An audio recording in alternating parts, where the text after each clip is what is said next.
Welcome to another edition of the Breath of Fresh Air Webcast on YouTube. I am your host, Charles Taylor, and we have somebody returning back to us. Say what's up, Patrick. I'm back. But it's good to I have had to take a long sabbatical, man. Huh? I had to take a long sabbatical, man. I understand. It gets busy sometimes. You just kind of want to chill a little bit. I get it. Yeah. Well, it's good to have Patrick Brackett back with us. And bracket is the word of the day because, of course, everybody's going to be filling out their brackets if they haven't filled it out already for March Madness. We will jump into that in a minute, but we have a few other topics to dive into. With the first topic I wanted to talk about, since I didn't get to talk about it last week, is Calvin Johnson retiring. So, Patrick, the Calvin Johnson retirement last week kind of got lost in the shuffle because everybody was talking about Peyton Manning retiring. But this was also a pretty significant retirement for a couple of reasons. One, he was 30 years old, and he decided to walk away after 9 seasons with the Detroit Lions. So part of me says it might be just the Detroit Lions because Barry Sanders walked away from them at that age too. So I don't know if it's Detroit not doing much about it or getting people around them to where they can compete for a title, if winning championships are that important to them. I mean, we don't know what the motivation is, or maybe they just didn't want their bodies to be beaten up. But what I wanted to ask Patrick is, do you think this is something part of a bigger picture in terms of everything that has been going on with the NFL, such as all the lawsuits, all the research that's coming up with injuries and particularly head injuries and concussions? What do you think? Well, first of all, can you talk about Calvin Johnson for a little bit? All right. Well, Calvin Johnson retiring at that early of an age. I mean, most people want to think something's wrong with Detroit. Me personally, I don't think anything's wrong with Detroit. I mean, to me, Calvin Johnson come in, he broke a few records, he made a name for himself, and he retired. Same thing happened with Tiki Barber at the Giants. I mean, he retired at an early age and went on to do a lot of real estate and own a few businesses. So the way I look at it, the way Calvin Johnson's probably looked at it, the way Barry Sanders looked at it, the way Tiki Barber's probably looking at it is, why put my body through this much torture and pain and make $3, $4, $5, $6, $12 million a year when I could sit over here and lounge around at my pool, drink a bunch of margaritas and make 15, 20, 25, 30,000 or $30 million a year and do nothing and get fat. I like it. I mean, if you don't have to do it, don't do it. Calvin Johnson, Barry Sanders, Tiki Barber, all these guys, I mean, they love the game. But after a while, your knees hurt, your legs hurt, your shoulders hurt. It's just, sometimes you just got to know when to quit. And I mean, I just think it's just one of those things. Now, don't get me wrong. A lot of people would say this is a Detroit thing, but until it's a Detroit thing, I would have to say when the entire team, including the coaches, retire all at the same time, then I'll be like, well, maybe it's Detroit. But until then, nah, they're just getting out when the getting out is good, make a few $1 million and coast through life. I'm trying to do the same thing. The funny thing is a lot of people were trying to say Calvin Johnson had an off season. Well, look, Patrick, if I had 1,200 yards receiving and 10 touchdowns, I will take an off season every year. Every year. Considering the bad thing about it was he was injured for 4 games. Right. And he had nagging ankle problems. Seemed like he was always on the injury report for his ankle every week.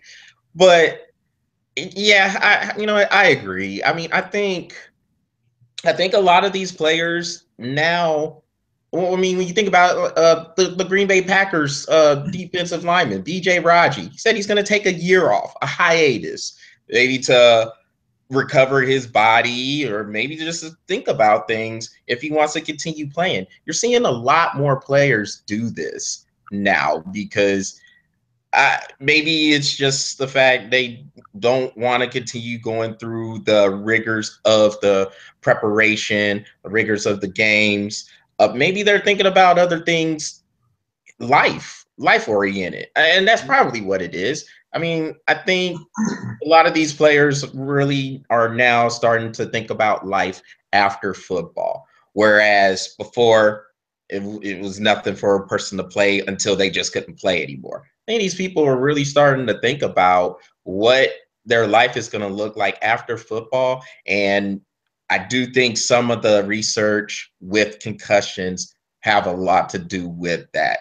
Now, maybe in Calvin Johnson's case, I don't remember him having any type of head injury, any type of concussion. But like you said, knees are hurting all the time, legs are hurting all the time. He is a big receiver, which makes it an even bigger target to get hit in the legs, especially when you think about the rule changes to where defenders it seems like they can't hit anywhere but low now, because anytime that a hit comes high, they're throwing a flag. So I think I believe Calvin Johnson when he said he put a lot of thought into this and he's at ease with the decision. And I can respect a person who took all that into consideration and said maybe this isn't for him anymore. It seems like he thought all this through. And look, as a fan, I'll miss him, but I get it. I understand it. Yeah. Well, I mean, I got to make this one point, or I'll hate myself for it. Not everybody's like fat ass Ben Roethlisberger, who can go out and throw as many passes and touchdowns as he does, and then go home and sit down and eat a taco and a burrito and all that stuff. Him and Bartolo Colon, I swear, dude, and Eddie Lacy. Not everybody can do that. And I'm gonna tell you, Ben Roethlisberger. I mean, I admire the guy. How many people do you know that can play in the pros, go in and eat 15, 20 hot dogs before a game, go in, throw 3 touchdowns, and then go eat 15 more hot dogs when you sit down watching the rest of football? Nobody can be like Bart. No, not everybody can be like Ben Roethlisberger. How how did you turn this around from Calvin Johnson to Ben Roethlisberger and Bartolo Colon eating hot dogs? How does that happen? Don't deny the skills, Charles. I'm not denying Calvin Johnson's skills.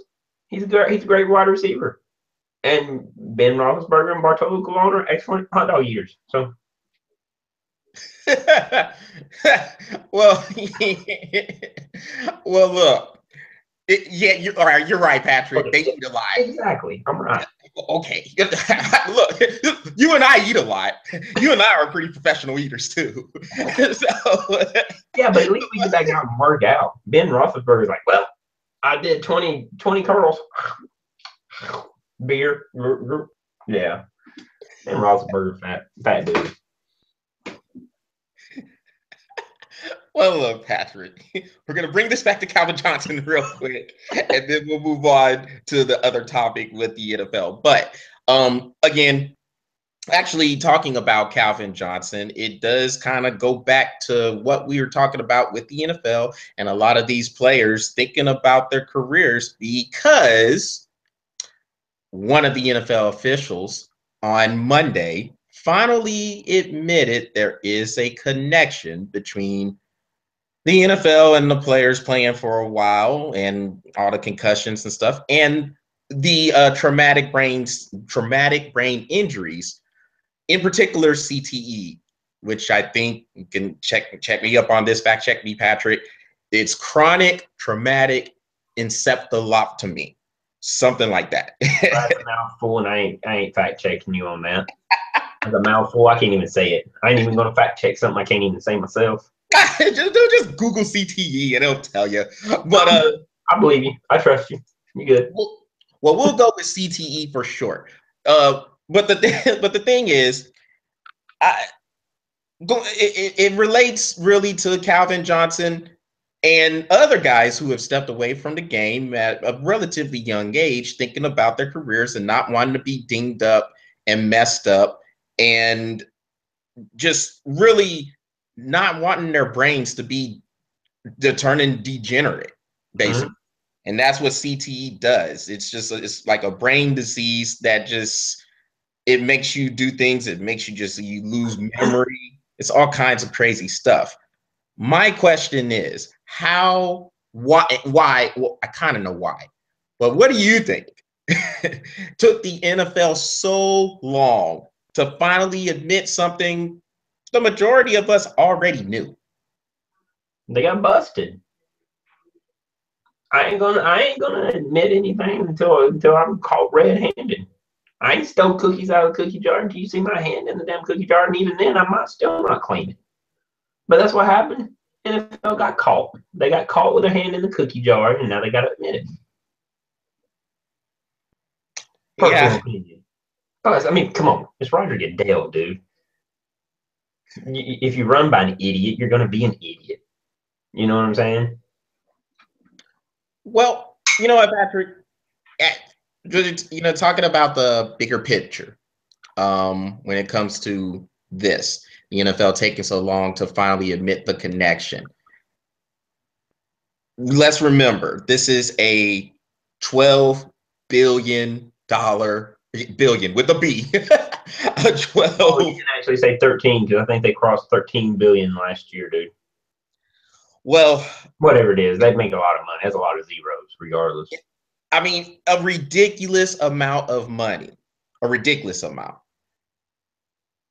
Again, this is we have said on this webcast, it's all about the money grab when it comes to the NFL. Mm-hmm. They will have you believe they are really concerned about the safety of the players. But think about it. If they come out and admit, which they finally did, I guess, or well, one of the league spokesmen finally did. But if you come out and you admit something like this, you're endangering the money train a little bit because you think about all of the youth players, high school players, college players, and all of them coming up. Maybe the parents would say, I don't want my kid to play football because I don't want my kid to end up like that. And when you have kids who aren't being allowed to play football at a young age, then that could affect the money down the road for them. Of course, you want as many participants as possible. So, well, I mean, look at it like this. I mean, yeah, it may affect the money train down the road, but it may protect the money train down the road. Now that it's documented, now it's kind of one of those things. Sign at your own risk. We know that this is going to be part of the game now. So now that the NFL admits it, maybe when they sign the contract, it says, upon this signing, you are aware that you can have a brain injury, what is CTE at this point, and you are relieving us from all liabilities if you get it. and if you're a football player anyway, I mean, I think you know what you're signing up for. You know it's a high contact sport, man. You know. You should, but you know about 90% of them don't. Well, they try to act like they don't. Well, they act like they don't. Because if they were playing the game, but they still act like it, and they still suing, and they still getting winning. They're still winning.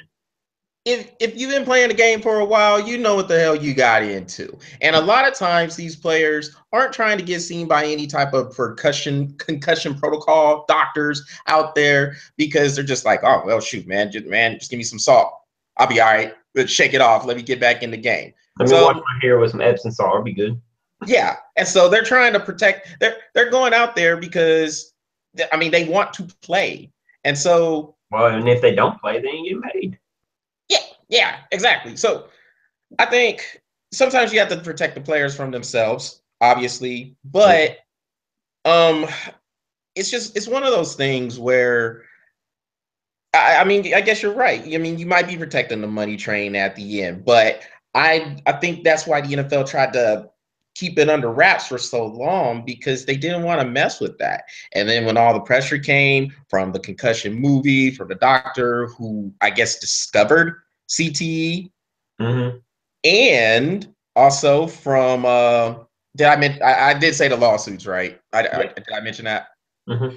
Okay, so then you have all these lawsuits coming in. Some of it legit, in my opinion. Some of it not legit, because I think it's just a lot of these players who are just broke and they want to get into the money train and trying to get their piece of the pie, saying the NFL is negligent. Um, I yeah, it's about time. I mean, it's about time they finally admitted this, because, like you said, it was just one of those things where it was. It was need to be. It is need to be done. Now it can be done, and now it's a liability, and now they're covered. This was one of those things. I feel now they're covered. So that's. I mean, it's a good move. I mean, personally, I think it's a good move. Well, one more question, Patrick, before we move on. Mm-hmm. Hey, look, you have two boys. Now, I don't have no kids of my own, but if I had some kids, I mean, I always wondered this. Well, actually, I don't wonder this. I know what I would do with my kid. I know if I had a kid and he wanted to play football, I would clearly let him play football. I don't think it's any question. Uh, what about you? I mean, if your sons want to play football, would you let I don't have a problem with it. I mean, there I had some really good coaches as I was coming up, and they taught me how to hit, how to protect myself, how to accept hits and stuff like that. I just teach my kids the same thing. I mean, my kid, my oldest, he doesn't get into that stuff, but he really likes to play baseball, tennis, and soccer, and that's really low contact sports. Baseball is probably more of a higher contact because of the baseball coming at you at any given time. But other than that, I mean, I wouldn't have a problem with it. I'd let him play. Cool. Yeah, I mean, I feel the same way. Like, I got to thinking, I said, would I let my son, or hell, well, daughter for that matter, screw it. But if if they wanted to play football, I'd be like, absolutely, I would let them play football. And the thing is, I just try to gear them towards defense. I mean, offense is babies anyway. Offense is a bunch of babies anyway. I just put them on defense, and I'd be like, "Look, dude, penalty. I don't care. Throw a penalty. I want you to bust his ass on the ground." I mean, I'd be like, fantastic hit. Do it again. I mean, I just feel like, I mean, I understand parents' concerns about all the research and all the stuff that has been done to look into concussions and traumatic brain injuries. Me personally, if I was a parent and my kids wanted to play football, I'm not going to say not play football, because I mean, I think ultimately, as much as we'll go out and we'll say, hey, when you're 18, then you can make your adult decisions. Until then, you want to go ahead and kind of make sure they do pretty much as you say, but not to the way where you're trying to kind of dictate to them. I think if a kid wants to play, let them play. Now, you want to make sure they have all the research, like you said. Make sure they know all the different forms of tackling, all the rules of the game, and to make sure they are as safe as possible. But if my kid wanted to play football, go ahead, go right ahead. I'll throw some shirts on his shoulder and let him go. Remember, you used to wad him up in a ball, stick him in you. Yep. Just like looking like the shoulder pads. Yeah. Let him play. But yeah, I say let him play. Yeah, whatever. Well, all right, Patrick. Well, let's move on to this next topic. This is about San Antonio Spurs forward Kawhi Leonard. So apparently, he's very frugal with his finances. And as we know, he signed the extension to stay in San Antonio. I think it was 5 years, $94 million, something like that. Well, apparently, he didn't go and blow it all on cars or yachts, as the majority of these dudes who get all this money do. He still drives his 97 Tahoe, which I guess he had in a while. And this was something I had seen in, I think it was Yahoo Sports. But he still drives the truck, the 97 Tahoe. And apparently he freaks out when he loses his coupons to Wingstop. Now, to me, this is refreshing. This is great, because this is a guy who has this big deal, and he's had stardom real quick, Patrick. Because think about it, he didn't even get drafted by the Spurs. No. You know, he was drafted by the Pacers and traded to the Spurs for George Hill. All of a sudden, he improves. He's a good defender. Then he started working on his offensive game. He became the 2014 NBA Finals MVP. Last year, for 2014-15 year, he was Defensive Player of the Year. And now he's one of your best players in the league. And if it wasn't for Steph Curry's year, he might be a favorite to win this year's MVP. But he's still the same dude from all indications. I think that's really refreshing to hear a story like that, because normally person gets that type of money, it's 9 houses, it's 8 cars, it's 5 yachts, and they're buying the move. Yeah. Well, I look at Leonard like this, man. First of all, kudos on the year, dude. I mean, he's phenomenal. Like you said, man, if it wasn't for Curry hitting this unbelievable 48% behind the 3-point line, behind half court. But yeah, behind half court.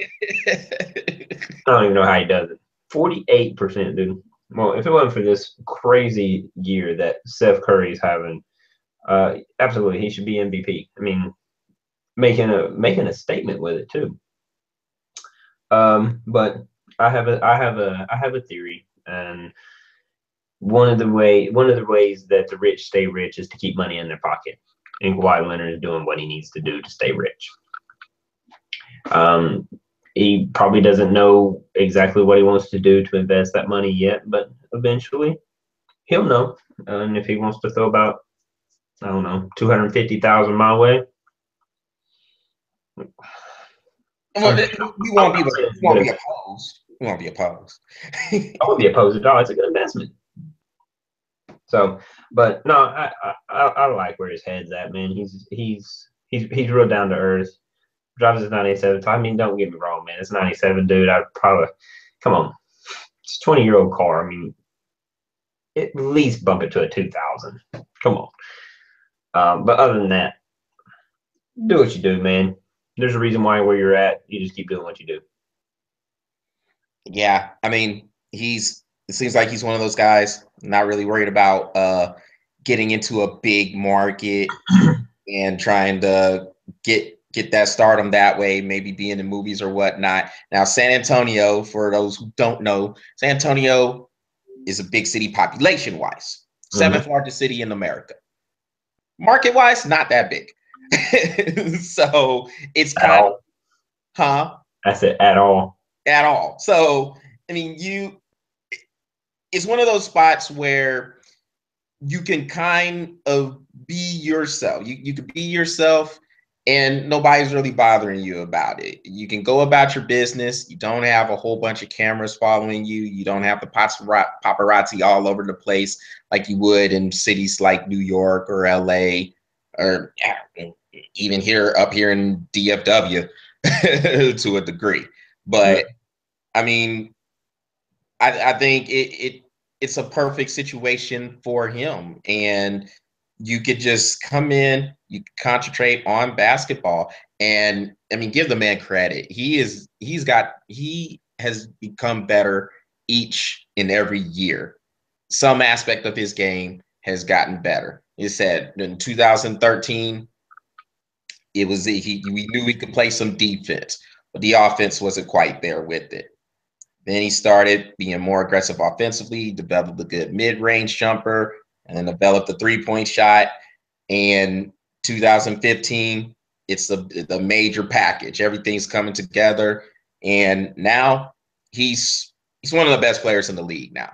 One of your best two-way players in the league, can shut down people and can score. He has a variety of moves. I just give him a lot of credit with how he's just kind of handled everything. And the scary thing about this, he's only 24 years old. I think he's only like 24, 25 years old. He's going to get better. Yeah. If he stays on this path, he's going to get better. And that's what's crazy about this is, but he's been learning from the best, man. I mean, look who he's surrounded by.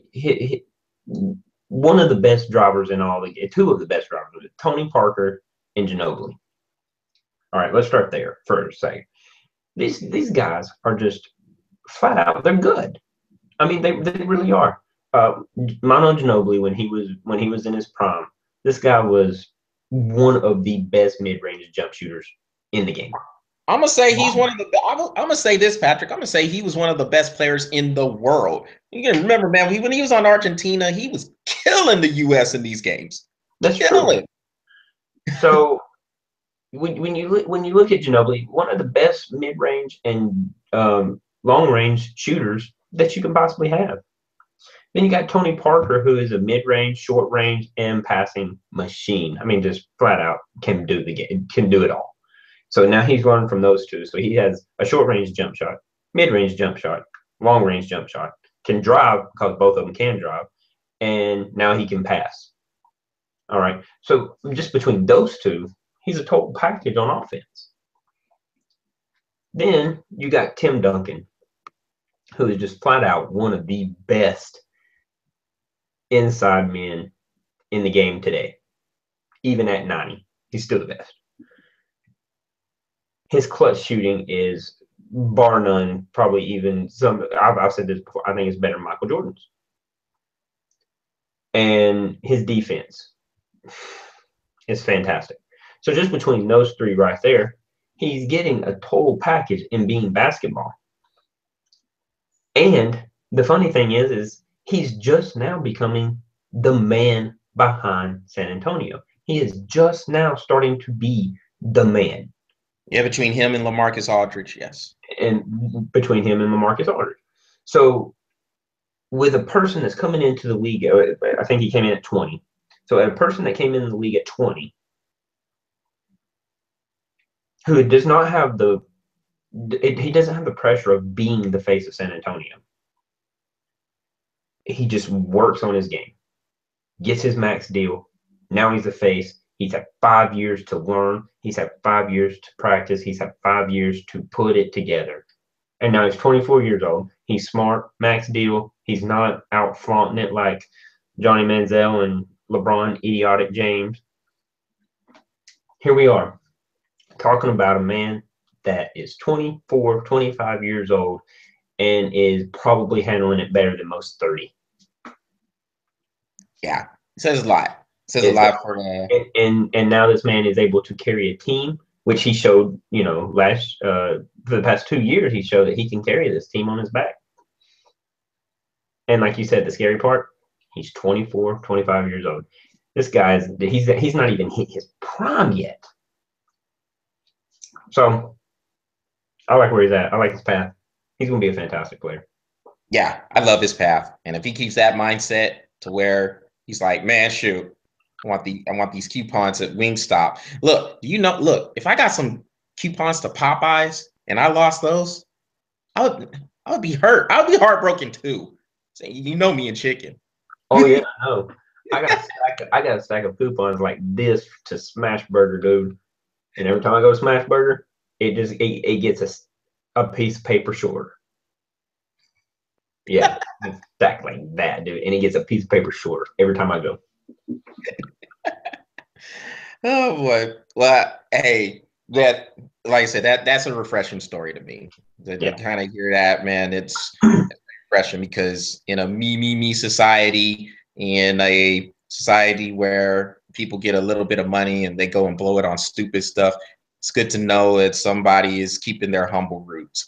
That's always refreshing when you hear those type of stories. Yeah. Well, Patrick, let's get to March Madness. So here it is. We're here. The first 4 games are done. Your winners of those were Florida Gulf Coast, Michigan, Holy Cross, and and Wichita State. So those are your winners, and now every matchup is set for the 64-team part, and it's time to let the madness begin, starting Thursday morning or afternoon, depending on where you're at. So what we'll do, Patrick, is we will talk about things, how we think it will play out, starting with the Elite Eight, and have our Final Four and who we think is going to win the whole thing. So you can go first, and then we could just dive right into it, disagree, agree, And then we could talk about some of these games on Thursday and Friday too. So we'll just roll with it and see how it goes. Okay. So where do you want to start? You want to start in the South? Yeah, man. Whichever one you want to start with, whichever region. Okay, I'll start in the South because the number 1 seed Kansas is in there. All right. So first of all, I'm gonna tell you right now, I don't have Kansas going to the Elite Eight. I got them getting booted out at the Sweet 16 against Maryland. What? Yeah, no, you know how it is. No, hey, me too. Me too. All right, go ahead. What? All right, look.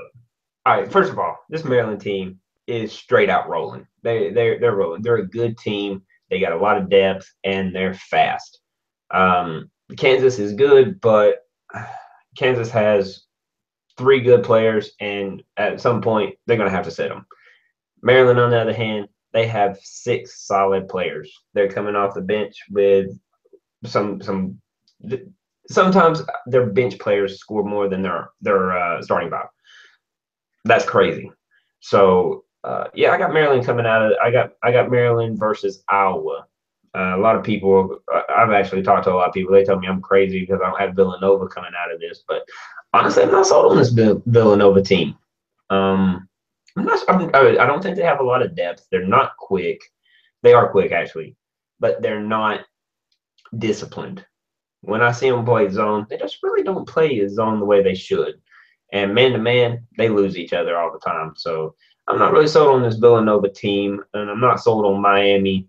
So I got Maryland and Iowa coming to the South, and I got Maryland beating Iowa. So I got Maryland as one of my Final Fours. Now I'll let you go on your South. That's who I got. I have Maryland coming out of the South. I think Maryland to me is sitting at a good spot. You're the 5th seed, and Maryland they have a complete team. They hit a low.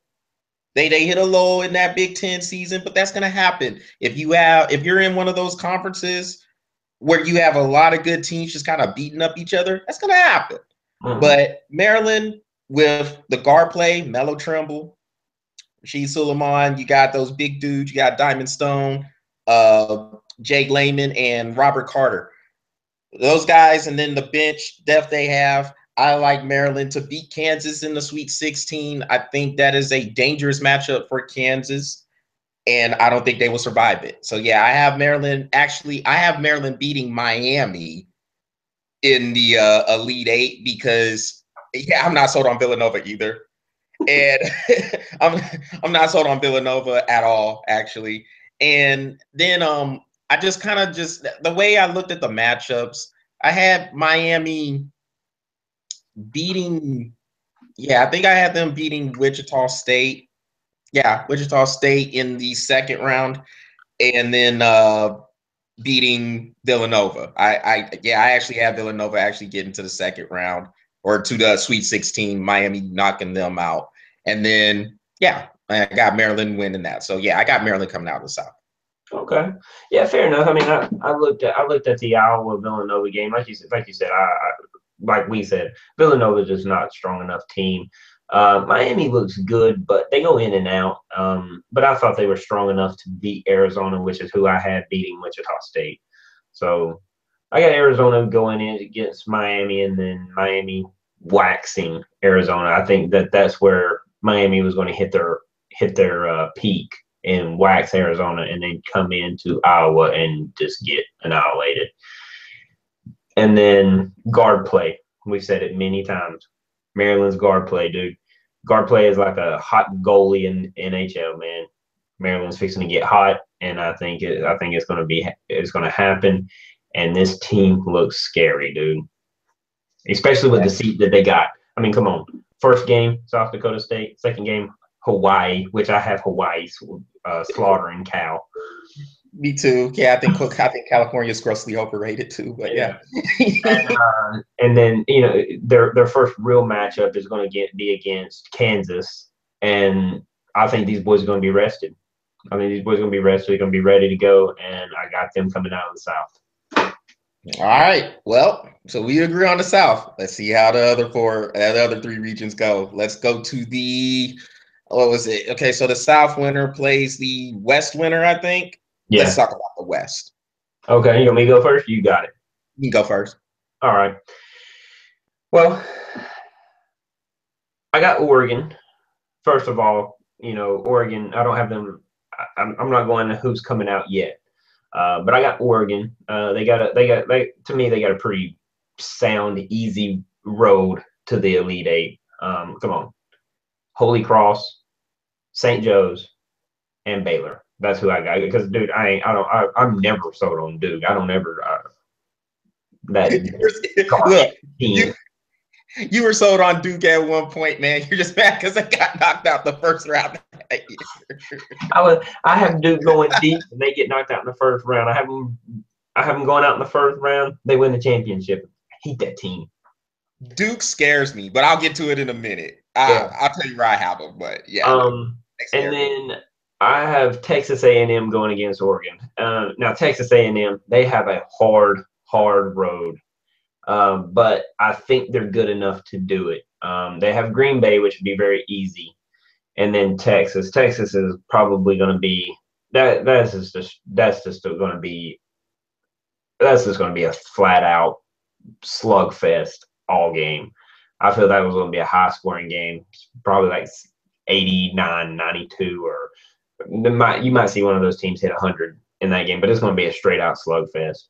And then they're going against Oklahoma, and then I think they'll handle Oklahoma, and then go against Oregon, and I think they can handle Oregon coming out. I got Texas A&M. All right. Well, you can call me a little bit of a homer on this. I got Texas, dog. I got Texas. Look, they're talented enough, man, to do it. The game with A&M is the one that worries me the most. And if they can get by A&M, I like their road. Now, Texas, two things. We talk about guard play. They have Isaiah Taylor running that point. He is capable of getting hot and carrying that team. And he's due. Yeah. And another thing, Shaka Smart, dude. Shaka Smart. I think the way he can get the team playing, the way he can get them motivated, I like the matchups because this West region can go either way. So about Duke, I have Duke going out in the Sweet 16 to Oregon. They should be able to handle UMC Wilmington, and I think they will play Baylor in the second round. Baylor plays that 1-3-1 zone. You know the biggest thing with zones. If you have good shooting, you could destroy a zone. Duke does have shooting. Now, Baylor can beat them up inside because Baylor's probably the more physical team out of the two. But if Duke gets hot, Baylor could be in trouble. I have Duke winning that game. It would be close, but I have them winning that game, and I have them going out in the Sweet 16. But Duke scares me, just for the reasons you brought up. You don't know what you're going to get out of them. So, well, Baylor's the same way. I mean, you don't know what you're going to get out. Well, you kind of know what you're going to get out of them more than you do Duke, but can they consistently keep up with Duke? Now, I'm going to tell you right now. To me, this game is a dead set still. I mean, a standstill. Regardless who wins, they're going out against Oregon, and that's how I feel. So I honestly, I got Baylor mostly because the coin landed on heads and not tails. So that's the reason why I got Baylor. But I think either one of those teams could go out, and I kind of like the pick I have with Baylor. I feel that they have a better team to beat Duke. But regardless, I think Oregon's going to put them out. And like you saying with Texas, man, what I say at the beginning of the season, don't be surprised if this team makes a deep run. Don't be surprised. I said that at the beginning of the season because I saw what they had. The game is going to be determined. This bracket is going to be determined in the second round between Texas and Texas A&M. I got Texas A&M. I think they're a little bit better of a team all around. But if Texas beats Texas A&M, that is who is going to win the West. I mean, I like the matchups. And that's the thing. It's a good matchup. Because if they get by A&M, now they're looking at Oklahoma. They know they can beat Oklahoma. I mean, they match up well with Oklahoma. Mm-hmm. And then you're looking at a matchup with Oregon. And I think they match up well with Oregon. So, yeah, that Texas A&M game, I think, will be important. Of course, they have to get there first, getting by Northern Iowa on Texas side, and A&M has to beat Green Bay. But, yeah, I think Texas can get in there, man. I got them going to the Final Four out of the West. Right, that's a good pick, man. Like I said, it was hard for me with that Texas A&M, and whoever wins that game, I would feel really confident with them going to the Final Four. So out of the East and the West, man, I got it as Maryland versus Texas A&M in the Final Four. All right. Well, speaking of the East, who do you got coming out of the East? Oh, South. Sorry. South. Yeah, the South and the West were the ones we talked about. So. All right. So out of the East, man, this was a very tricky bracket, man. This one gave me a lot of headache. But I got Kentucky and West Virginia, and this is the reason why. SF Austin, that game gave me fits, as you know. I want to go with SF Austin. I really, truly do, but West Virginia is rolling into a hot moment in their team, and guard play, man. It's guard play. I think West Virginia is going to roll on SF Austin. I think they're going to roll against Michigan, and I think they're going to roll against Wisconsin, because Wisconsin I'm just not sold on. Wisconsin is my East Villanova in the South. I'm just not sold on Wisconsin, man. I went through this one and I was like, I wanted to pick Wisconsin, but everything kept telling me you're an idiot if you pick Wisconsin. So I rolled with West Virginia. And one of the hardest matchups I've seen for any team is Kentucky, because I got Kentucky going up against West Virginia. UNC, man, they're spurts. They're a good team. They know how to play, and they have one big run every single game where they'll put up a 20-3 run. Without that 20-3 run, I think they can be beat. And I think the team that's going to do it is Kentucky. It's kind of one of those games where it's unfortunate that UNC runs up against Kentucky, because I think Kentucky can stop it. So Kentucky versus West Virginia, and I got Kentucky coming out of the East. Yeah, that game was hard to choose. I'm talking about the North Carolina-Kentucky game, because I have the same matchup in the Sweet 16. I picked UNC because I feel like UNC can beat Kentucky up inside a little bit. Kentucky got some boys inside too. It's a very evenly matched matchup. One of the hardest games I had to pick in the whole bracket. All four of them. The hardest game I had to pick. I'd agree with that. I think that's the hardest game. That one and the Texas A&M games was probably the hardest games I had to pick. But yeah, I chose UNC because I think UNC is starting to they're peaking, I think, at the right time. They had a good run in the ACC tournament, won that bad boy, just like Kentucky won the SEC tournament. But yeah, this is one of those games that Kentucky won. I would not be surprised at all. Period. It's one of those games where if UNC won, I wouldn't be surprised either. You kind of feel like how Texas and Texas A&M. I feel if UNC beats Kentucky, UNC is going to the Final Four. Yep, and that's what I have. I have UNC going to the Final Four, beating West Virginia. I mean, West Virginia, the thing that makes West Virginia difficult to deal with, especially in this type of format, is that press. Yep. They're pressing all the time, coming at you with waves of bodies. They go 10 or 11 deep on their bench. It's going to be difficult for teams to deal with that. And I think the way they're playing, and they're getting a little bit of scoring with that now too, they're going to be very difficult to deal with West Virginia. But I do see them going out in the Elite Eight to North Carolina. So yeah, like I said, that Kentucky-North Carolina game, very difficult for me to pick. But yeah, I got UNC by probably 2 or 3 points. Yeah. And I got Kentucky by 3. All right. Well, Moving to the Midwest. This was actually one of the easiest brackets I think I had to pick. I mean, I literally looked at this, took me 4 seconds, threw it together, and was quite happy with it. Michigan State versus UVA. Virginia, look, they're a fantastic team. There was a reason why they're ranked number 1 in their bracket, and Michigan State, there's a reason why they're ranked number 2. Honestly, I think that they probably missed this and got this mixed up. I think this should have been the other way around. But it was pretty straightforward for me. I don't think Utah has what it takes to beat any team that's ranked above them in this.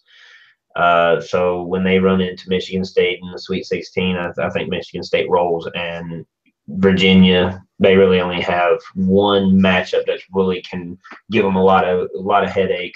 Iowa State, but I just don't think Iowa State has the depth. By Iona. What's that? I said Iowa State might get beat by Iona. They might. They might. Iona is good. They are good. I'm just not so. I don't think Iowa State has the depth. So that's the reason why I got them. I mean, I got Iowa State going to the Sweet 16. But as soon as they run into Virginia, they're going to get waxed. I think it's going to be a waxing, like 20, 25 points probably. They're going to get ran out, and then they're just going to go. As soon as they get ran out of the stadium, they're going to run straight to the bus, and the bus is going to get hit 60, 65 just to get them the hell out of there. It's going to be embarrassing. Plowing through the parking lot, huh? Yeah. So that's I don't even think Iowa State's even going to hit the showers, man. As soon as they congratulate Virginia, they're going to start running through the tube, straight out of the tube, back into the bus. The bus is going to be like, we're just going to go home. Y'all got 5 minutes from the time the buzzer rings. Y'all got 5 minutes to get on this bus. We're leaving. But I got Michigan versus Virginia, and Michigan State handling business, going to the Final Four, man. Yep, that's what I have. I have Michigan State coming out of that region too. Pretty much the same thing. I had them beating Virginia in the Elite Eight, and yeah, to me that region was pretty easy for me to pick out too. I didn't see anybody really messing with Michigan State or Virginia in that region. It just seems that one seemed pretty clear cut to me. All right, so your Final Four, just to recap, your Final Four is Maryland, Texas A&M, Kentucky, and Michigan State, right? Yep. All right, and I got Maryland, Texas, North Carolina, and Michigan State. So, well, who do we have winning? Well, I got Michigan State tearing. I don't think they're going to tear Kentucky a new out of the frame, but I got Michigan State handling Kentucky pretty convincingly. Main reason why: 1, guard play. 2, they're not going to waste any energy on these teams that they're playing. Kentucky has a hard match. You know, they got Indiana, then they got UNC. I mean, Kentucky's going to come into the Final Four probably a little more tired than Michigan State. I got Michigan State rolling to the championship. Can we go ahead and do the other side too? Yeah, you can do the other side up until you got your winner. This is a very interesting matchup. Maryland versus Texas A&M. This matchup is very interesting. You know, Texas A&M averages 75.9 points per game, and Maryland averages 76.1 points per game. I got Texas A&M winning this, but I literally got them winning by like 1 point, like 69-70, dude. Seriously. So my championship is Texas A&M versus Michigan State. And I assume you have Michigan State winning this? I do. I have Michigan State winning it, and again, guard play. This is my team that I think guard play is just going to shoot through the roof and do his thing. All right. Well, I have I'll start with the Texas Maryland matchup I have. I have Maryland winning that. I do. I have Maryland winning that game because uh if those two, if Texas and Maryland do end up meeting, I think they are kind of evenly matched. I think Maryland's guard play will be a little bit better than Texas's guard play, just for the simple fact they have two guards in Melo Trimble and Rasheed Suleiman who can handle the ball and make good decisions, opposed to Texas's one guard in Isaiah Taylor. And I think that combo will be too much for Texas to overcome at the end. I think Texas will hang in, but I probably see Maryland winning that game by about 5 to 7 points if everything breaks out that way. Michigan State and North Carolina, I have North Carolina beating Michigan State partly because when they have played Michigan State in the past, and again, this doesn't have anything to do with this year, of course, but Michigan State's style is to beat you up inside. They have big guys and they can beat you up on the offensive glass. Well, North Carolina has those type of players too, but they're more athletic as well. Right. And I think they can beat Michigan State up really at their own game. And I think they're a little bit quicker than Michigan State. I think they will do a good job of taking away Denzel Valentine's playmaking ability. And I see North Carolina winning that one, not handily, but I think they handle Michigan State in this one because, like I said, North Carolina to me is just peaking at the right time. So I have North Carolina and Maryland beaten in the national championship game, and I have North Carolina winning the whole thing. I think the score I picked was 83-76. So there's my champion, North Carolina. I have Michigan 74-69 over Texas A&M. That's a good pick, though. If North Carolina beats Kentucky, honestly, I think they probably have a clear cut. I mean, like you said, the UNC is peaking at the right time. I feel good with Kentucky. I think that they're gonna get to the Final Four, but that UNC, if they beat Kentucky, I really don't see anything because that matchup at that point, UNC is just not going to let it go. They're going to win that. So I like your pick, man. That's a good pick. That's a good pick. I mean, the Michigan State is a good pick because they've been peaking well too, man. So I like it. But that Kentucky game scares me with North Carolina. It does. It scares me too because it could go either way. That was scary. Well, Patrick, before we go, since we're about to dive into these matchups, man, what upsets are you looking at for this first round of games? SF Austin over West Virginia. I mean, if there's an upset that's going to happen, it's going to happen right there. Dude, I like Iona over Iowa State. I think Hawaii is going to get California. I already called that. Well, I called that. I was going by what I didn't call. Oh, by what you didn't call? Yeah. Yeah, that's probably the biggest one too. Yeah, that could definitely be one it's iffy. Stephen F. Austin can play. They got a team there, and they do like to press just like West Virginia. So it's gonna be interesting. It's gonna be an interesting game. But I think West Virginia will survive that one. I do too. And then UNC Wilmington. I'm calling it because why not? You know what I mean? Because it's Duke. I get it, Patrick. It's okay. It's all right, man. They won the championship last year, so they're due. I mean, honestly, this is the bracket where they lose in the first round. Year by year, right? Every other year. Year by year. Well, shoot. Well, on that note, we'll wrap this one up, and we'll definitely be back next week. Let me call one more. Yep. So give me three. Gonzaga over Seton Hall. Yeah, I got that one. I got that one going Gonzaga's way too. Oh, well, I got Seton Hall, but that's a good pick. Gonzaga over Seton Hall. That's a good pick. Yeah, I got Gonzaga, man, because Seton Hall, Seton Hall is good, man. I mean, I think they've been playing pretty well, but man, going against Gonzaga in these rounds, man, it's just it's rough.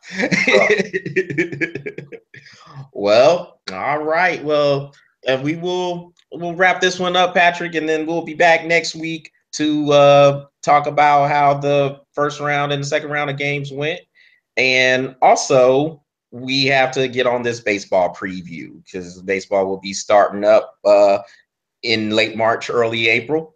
So we got to get that preview in. So we got to study up on the teams. I'm Well, already ready. I know you're ready, but me because I know baseball is your favorite sport. But Oh yeah, I'm already ready. but yeah, I mean, I think I'm pretty well ready. But I'm gonna look at a few other things just to make sure I'm on point with this. But yeah, other than that, everybody, like I say, you know the usual stuff. Like the pages, repost this, share this. Get on Facebook, get on Google Plus, get on all those sites. Check us out on the YouTube channel and like it and subscribe to it. Again, still working on those other projects I have mentioned. They're coming. Life is really busy, but they're coming. So, other than that, is there anything I'm missing, Patrick, before we go? Nope, got it all covered, man. All right, then. Well, everybody, enjoy the madness, enjoy the games. There's a big NBA game coming up on Saturday night. The Warriors travel down to San Antonio to play the Spurs. So we will discuss that as well. Enjoy that. Enjoy the hockey. Enjoy everything that's going on in the sports world. It's a fun time of year. So until next time, take care. Enjoy your weekend.